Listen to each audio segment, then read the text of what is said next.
Hi hello what exam will have tomorrow dear. రేపు ఏ పరీక్ష ఉంటుంది డియర్? English mom. ఇంగ్లీష్ అమ్మా. Have you studied? నువ్వు చదువుకున్నావా?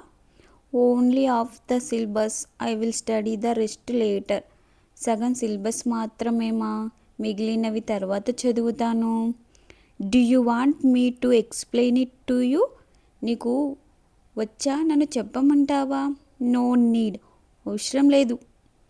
Why are you getting so irritate? నీకెందుకు అంత కోపం వస్తుంది? What did I say ma'am? నేనేమన్నానమ్మా? First learn to respect people, not just education. మొదట ప్రజలను గౌరవించడం నేర్చుకోండి. కేవలం విద్య మాత్రమే కాదు. You need values. You must respect elders. మీకు విలువలు అవసరం, మీరు పెద్ద గౌరవించాలి. ఓకే మా, సరే అమ్మా. Subscribe for more videos.